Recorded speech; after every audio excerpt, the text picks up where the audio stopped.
Nisamaze iminsi avuga ibintu byinshi cyane ariko yese derby yihera kera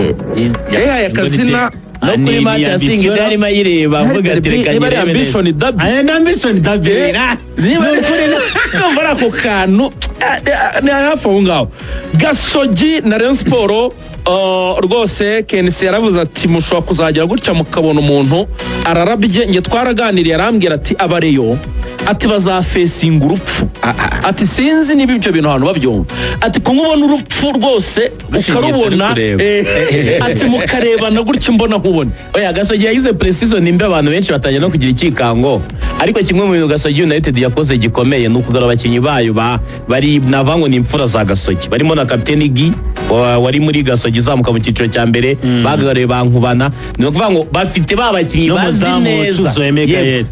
bafite babakinyi bazi neza icyo Gasogi bisha mentality yo kuvuga ngo pressure y'umuyobozi ibyo babanye nabyo barabizi cyane Gasogi itanizewe izwi kuri radio mbere yuko imenyekana mu kibuga iyo Gasogi rero bagi bagiye muri za Kiyovu ntibikunde kandi yarazamutse mu defenseur mwiza aba bankubana nabo bagiye handi ntibikunde umunyezamu cyuzuye Megael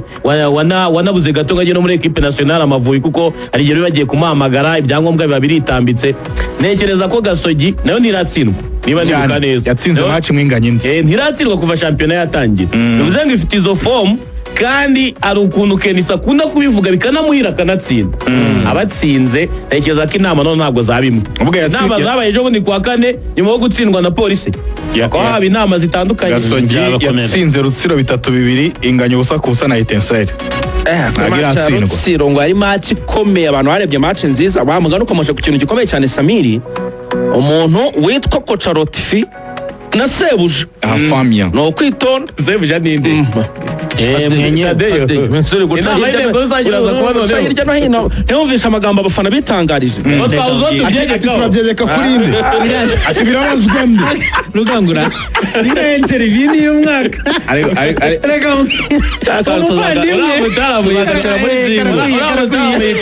ndamuzi aturanya bugogo ati ubibazwa karakajwi ni umukandida wo kureba uburyo jingo kwizegera na Rovuyanga bikore babitekerezeho bazagashyiramo kararyoshye ndamuzitwa budakuranya bugogo nanjye nidura nzajya nse atitaye ku byabereye mu kibuga agomba kubaza ati ikipe yateguwe ite yegekwe kuri nde gutsindwa kwayo Gasogi igize gutya ikamufata byaba ari hatari ubwo n'ibiciro Kenisi yabisohoye kera cyane yabisohoye kera yarabanje ariko yibutsa abafana avuga ati bafana si ikibazo cyo kuza gufana cyangwa se kuza kuri stade atari ko mumenye ko muramutse mutari inyuma ya equipe yanyu tiburya yanamanuka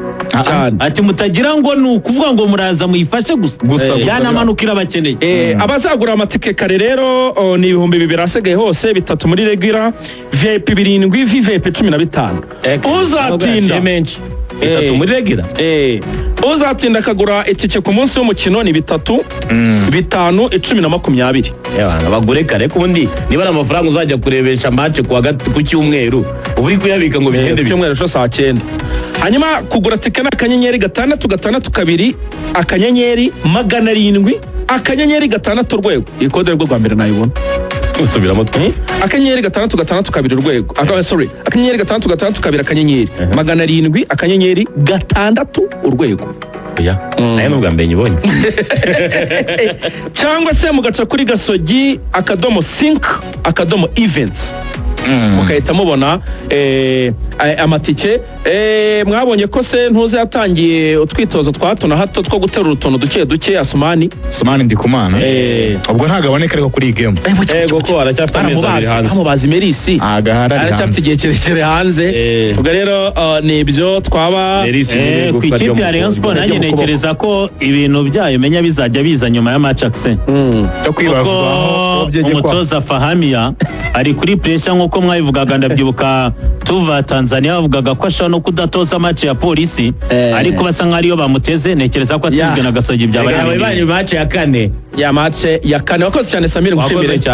mushimire cyane mzehe Nepo asante sana Axel wakoze cyane Adela wakoze cyane